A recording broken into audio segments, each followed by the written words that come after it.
At this year's PyeongChang Peace Forum, they have an event in the Metaverse celebrating young people and the work they're doing to foster peace around the world. They're optimistic about the prospect for peace, both in Korea and in other countries that have been fraught with tension around the globe. So many incredible participants, and we're about to talk to a few of them now. We'll get a little more dressed up and talk to them after this event.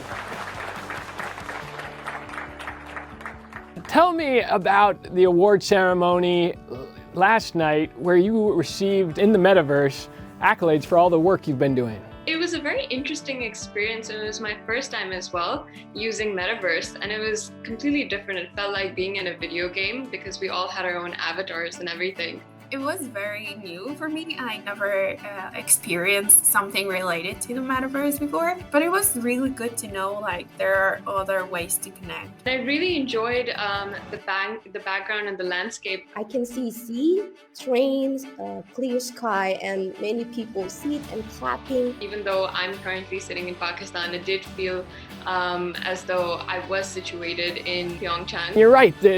Even though all of you were from around the world, it felt like there was camaraderie and recognition for all the work you did.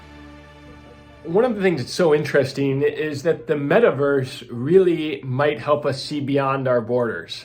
That it shrinks the world and allows people to feel like they're in the same space, even if they're divided by border walls and fences. And I think it's a powerful concept, and it's brought to life here at the DMZ International Peace Zone.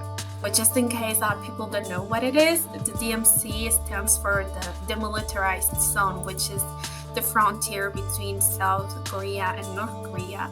And this establishment was to actually be demilitarized, but actually is one of the most militarized zones in the world. It's actually also like a very strong place to make these peace efforts as well, and to go through talks to reunification, because that's actually something that the both governments, even though they are so different by so many means, they try to make. Can you talk about why it's important for younger generations, especially millennials, to get involved in the conversation around peace on the Korean Peninsula?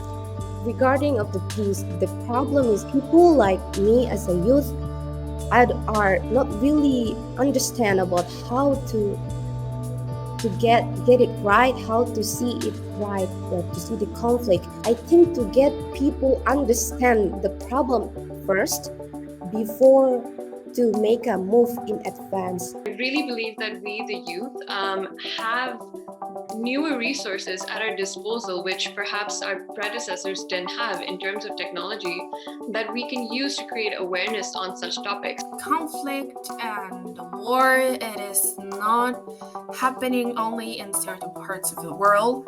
There are a lot of escalating geopolitical tensions, and they are replicated all around the world. So it's happening in Korea. It's actually happening in Mexico as well, but not between another government. Here in Mexico, we're struggling with narcos and cartels. You know, these regional conflicts are no longer regional anymore. You know, we can't underestimate the impact of conflict that is happening on one side of the world, because its repercussions and consequences will be felt on the other side of the globe. So I think at the end of the day, the youth are not a homogenous group, but as long as we act collectively, I think we can make a huge difference in future. And then talk more about how social media is shaping young people's involvement in these political conflicts, and how can it be leveraged to kind of further unite rather than divide? You know, we've seen in the past several years how social media has been used by the youth to promote social change for good. Social movements with regards to climate change, for example, the Youth for Future protests.